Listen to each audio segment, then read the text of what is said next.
Hey there, cats and kitties. I am the Blues Man, Johnny Blues, and this is going to be a video response to Pop Culture Diva 42's reviews of the last two episodes of Season 4 of Star Wars The Clone Wars, respectively the episodes Brothers and Revenge. And let me preface this by saying, what was the selling point going into this? The selling point to me was the return of Darth Maul. This is a character that even if you didn't like the prequel trilogy, that to some, George Lucas basically vomited upon us to wade through now and forevermore. Even if you didn't like these movies, and I'm somebody who can watch them and enjoy elements about them, while also having a lot that I just don't really like, but I can still watch them and enjoy them. Even with all that said, Darth Maul is a character that stands out to everybody, that everybody wants to know more about. Very much akin to Boba Fett, the way he was in the original trilogy. Here was an enigmatic character that comes onto the scene and leaves just as quickly with, hardly a word said. I mean, Darth Maul did have some speaking lines in The Phantom Menace, but there wasn't enough to really know about the character. He was just this badass, enigmatic, dual lightsaber-wielding Sith Lord who worked for the most powerful Sith Lord, Palpatine or Darth Sidious, depending on your preference. And, as I say, he came onto the scene and just as quickly left, in pieces, as the case may be. And so, you're going to want to know more about the character. I think that the fact that they waited this long to bring him into the Clone Wars was a master stroke to build up that anticipation. I'm actually kind of surprised they even decided to go that route, but I guess to try to build up the longevity of the series, now's the perfect time. But frankly, one point that I want to wholeheartedly agree with from the get-go that she said in her review is that Darth Maul is a blank canvas. We didn't see enough of him in The Phantom Menace to really have anything to go on. They could have done anything with this character. And that's, I know some fans have been dismayed with what they did do with the character. But going into it, looking at it from the episodic point of view, the first episode, Brothers, my biggest complaint was that we just took forever to get to Maul in the first place. And because I haven't been following the series, I really wasn't that interested in Anakin and his Padawan. I just wanted them to get to the meat and potatoes of the story. Just, leave the gristle on the side. We'll deal with them next time. I thought it was definitely intriguing that he has this brother that was, air quotes, made by this, witchy woman that, because I haven't followed the series, I'm unfamiliar with, this character. And he's sent to go find Maul and everything like that. And I didn't really like the character name Savage Opress. Thought that was ridiculous. But he is voiced by the actor Clancy Brown, which he has been in The Shawshank Redemption, as well as an episode of Star Trek Enterprise, among others. And I admire this guy as an actor. I think he's cool. So I like that he's voicing this sort of menacing new character. Even though, I'm kind of shrugging at the fact that Darth Maul has a family tree at all. But it just took him forever to get to finding Maul in the first place. He meets this really annoying snake guy that I just wish he would have killed from the get-go. And basically, of course, I kind of predicted the fact that this snake character was leading, Opress into a trap, and that ended up playing out. What I didn't expect was that would be the point we would meet Maul. As soon as I saw the spidery legs, because I saw some of the preview imagery, I knew it was going to be Maul. And I was actually, frankly, very intrigued and on the edge of my seat at this raging, psychotic Maul as we see him as he debuts back into this Star Wars universe. Again, kind of like with the Green Lantern animated series third episode, there was a character in there that kind of had a, Gollum-esque feel to me. And I was really feeling the Lord of the Rings vibes in this episode, especially with the just rampaging, psychotic Maul, the babbling, and, it really signaled like Gollum, and add to that all the flames everywhere, and the haze and the smoke and all of that. It just really gave it this depth, and this sort of, just really intriguing, as I say, I was on the edge of my seat watching it. So, we're done with that episode, then we move into the actual finale, Revenge.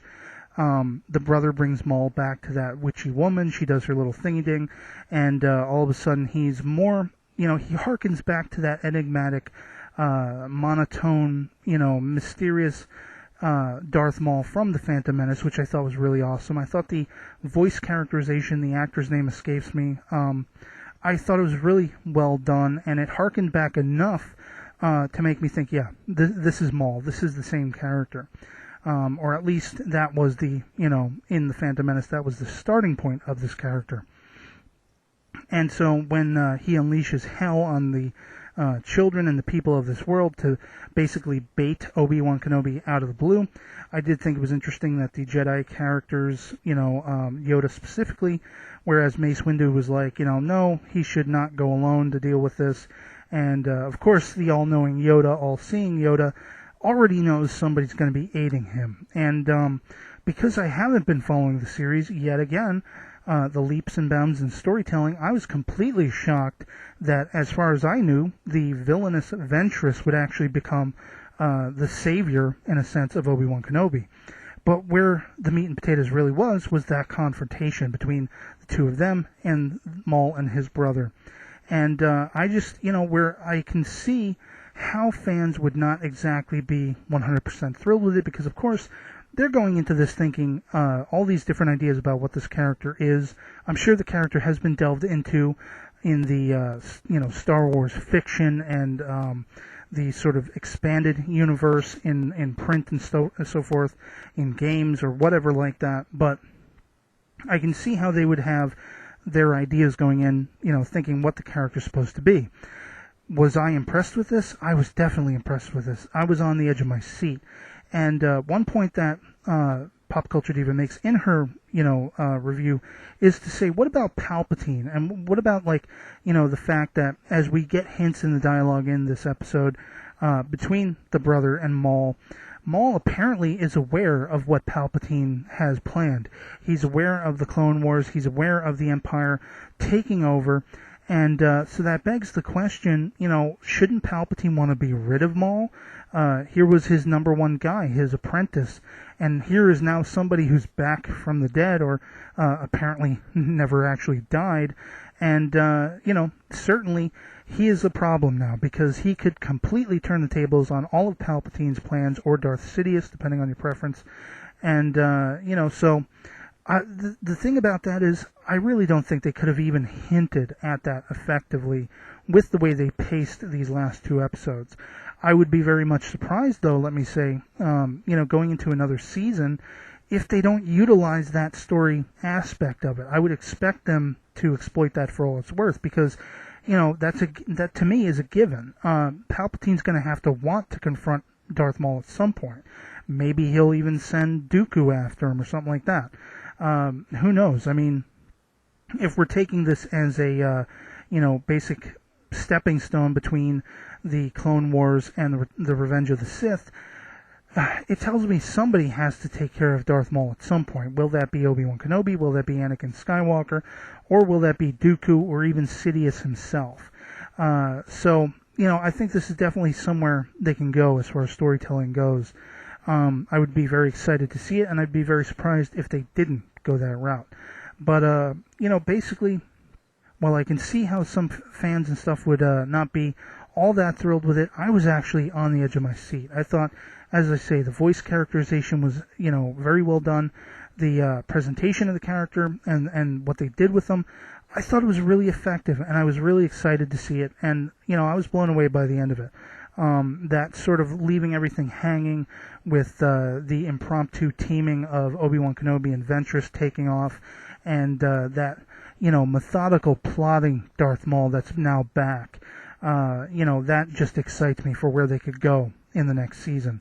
And the only other thing I really want to touch on as far as the episodes goes, Pop Culture Diva did mention that she thought the animation was better in this than the similarly animated Green Lantern, the animated series.